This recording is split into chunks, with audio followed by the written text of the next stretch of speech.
Hey everybody, Mike with Handcrafted Travel. On this video, I'm going to be finishing all the match drilling, and then I'll disassemble the elevator in preparation to countersink, machine countersink and dimple all the parts, deburr, prime, and then the final assembly of the elevators.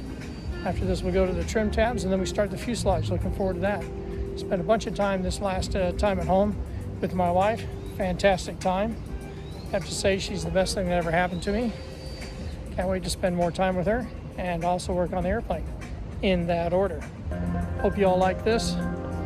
Hit the like, subscribe if you want to. We'll see you next time. Everyone take care.